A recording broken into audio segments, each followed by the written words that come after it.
Hey everyone, we're going to keep this week relatively short, week 5, because really you're finishing one assignment as we start thinking about another one, and I want to make sure that you have really some time and space to be able to turn in your first assignment. That's due this week, and I want to make sure that you've got space and the ability to sort of take in that peer review, the best advice that you've gotten, and also reflect on how somebody else performed their essay, and be able to make yours into a place where you're really confident in it and you can turn it in and be happy. That's really the thing we're working on for the first half of this week, and the second half will point out towards our next assignment. So let's actually talk about that, because I don't think there's a heck of a lot more to say about what you're up to for the first assignment. Let's talk about what second assignment more. So just to introduce that second assignment a little bit, so we've talked a little bit about definitions and coming to an articulation of sustainability that you're happy with, and be able to point towards the problems, the opportunities, and the ongoing issues, and then your perspective and your connection to it within a field or a discipline or a degree program or a job and career or a hobby that you've chosen. And that's been a lot more about coming to grasp an understanding of sustainability as it means something to you. So part 2, the second assignment, takes off and says, all right, who has said something or written something or expressed a view about sustainability, also very broadly understood? It could stay within that same topic that you've chosen. So if you were writing about refurbishing your house and choosing a sustainable definition of appliances and how that might relate to that refurbishing, or junior hockey, and what sustainability means for small teams in an area that are all using resources and using equipment, and how to make those features sustainable. You can stay with those topics. You absolutely can for this second assignment. I'm not asking you to choose something, but you can also choose something different if you're saying, I already wrote 1,000 words on that. I'm kind of done with that topic for now. I actually want to move on to something else, or I didn't find that all that interesting. I want to move on to something else. Also totally fine.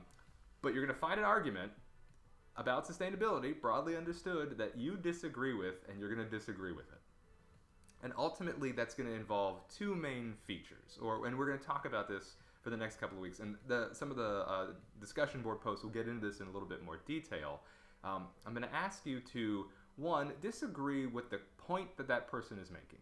That's sort of what we mean in terms of like a topical point. I disagree with the content of your message, right? And that's going to be something that you disagree with.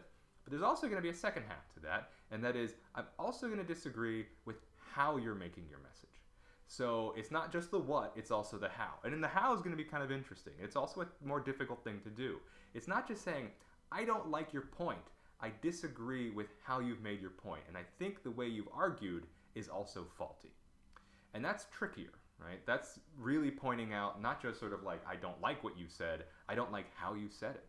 And we can use a couple different strategies to point to how people have made poor arguments in the past. Some of that might just be pointing out fallacies, and we can, if you wanted to, you could go through an entire argument and point out rhetorical fallacies and say, here's what the rhetorical fallacy this person made is, let me quote from their argument to show that they made it, let me describe and explain how bad this is for their larger argument. And you could go through 3 or 4 of those and really tear an argument apart, because ultimately you're saying, this person is arguing from really poor argumentative strategies.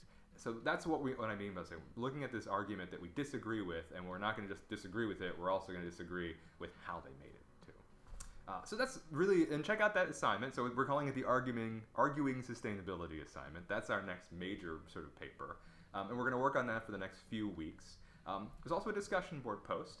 I'm going to ask you to read a few brief pieces, and they're argumentative pieces in our sustainability reader. So they're more arguments than some of the previous ones have been. We just recently looked at ones for how people built definitions. We're looking at these 3, and we're going to choose one, and we're going to talk about how they're making an argument. And I sort of say in there, you're going to head over the discussion board post, and you can either create a new post about it, responding to that discussion board question, or you can, if you want to, just respond to somebody else's discussion board post. So you should be able to see all of them before you post, which is different than how we did it before. And there'll be a couple more like that coming up. And I'll just give you credit for either posting something new or responding to somebody. I'm happy for either. And the general requirements for discussion board posts are still the same, right? Write about 200 words, be on topic. We're engaging with each other a little bit more, so we're going to be a bit respectful, even when we do disagree or we're seeing opposite sides of the same point.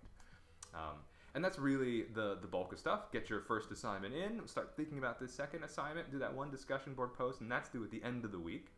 And then this isn't a formal assignment, there's no points attached to it, but in thinking about what I'm asking you to do, in disagreeing with somebody's opinion on sustainability in a topic area that you've chosen, think about basically what kinds of arguments you disagree with. Because ultimately we're going to have to hunt down something we disagree with. And we're going to disagree with it in those two ways that I mentioned. So you may spend if you have got 25 minutes that are free sometime, start poking around and looking for the things that you may have found in the past that you do disagree with, or looking for new things that you disagree with. And they can be anywhere. They can be blog posts, they can be articles from a newspaper, they can be things that you found while researching your initial topic for your first paper, and you're like, I'm not using that, I don't even like what they're saying there. And that you can kind of pull that back into this paper. So it does take a little bit of work to find something you disagree with. And this is part of the other trick too, something that is substantive that you can disagree with. Yeah, you can make a really specious, terrible, cruddy argument that's just full of swear words, and it's easy to disagree with something like that. But here I'm asking you to disagree with somebody who's writing something that's a little bit substantive. Somebody who clearly cares about the topic that you also care about, but you don't see it from the same perspective.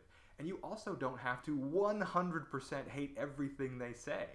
You can disagree with how they're making an argument and what they're saying, but still agree with most of their argument, right? You can still say, yes, good points, super, that doesn't make sense, and I don't like that, right? You still have to find some things to disagree with, but it doesn't have to be the worst argument in the world that is just trash, right? We'll talk about this more in the coming weeks. Really, this week is about finishing one paper, thinking about the next, and I'm happy to take any questions. Just shoot me emails. A lot of people have. I'm happy to answer them. I usually try to get back to people within 24 hours.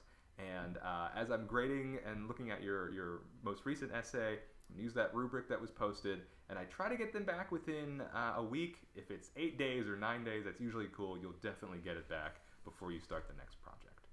So you at least have a sense of how you did on the previous one before you can kind of jump to the next one. Okay? I'll see everybody later on in week 6.